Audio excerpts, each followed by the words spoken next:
As early as 1928, the communists declared that the racial differences among our people constituted the weakest and most vulnerable point in our social fabric.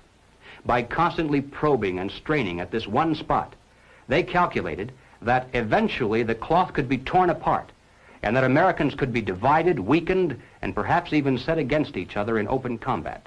We mustn't kid ourselves into thinking that the communists have placed their agitators only into the black communities. They're working both sides of the street.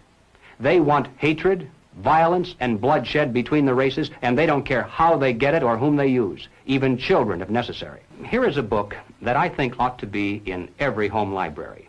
It's entitled Color, Communism, and Common Sense by Manning Johnson. He joined the party as a young man because he honestly believed that the communists were trying to improve the conditions of his people. He was a dedicated communist, and eventually he rose to one of the highest ranks. But after many years, he discovered that instead they were merely planning to use his people in a bloody revolution to destroy America.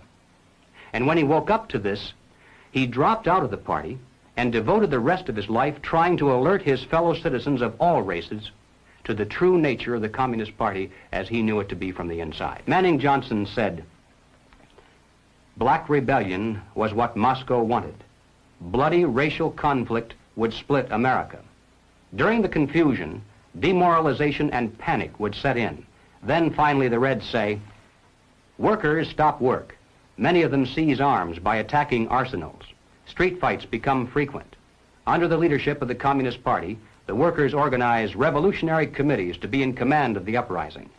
Armed workers seize the principal government offices, invade the residences of the president and his cabinet members, arrest them, declare the old regime abolished, establish their own power." Now, here is a piece of vicious communist propaganda that perhaps some of you have seen. It's called The Crusader. It's written by Robert F. Williams, one of the organizers of the Revolutionary Action Movement. In this issue of The Crusader, the communists call not only for extensive chaos within the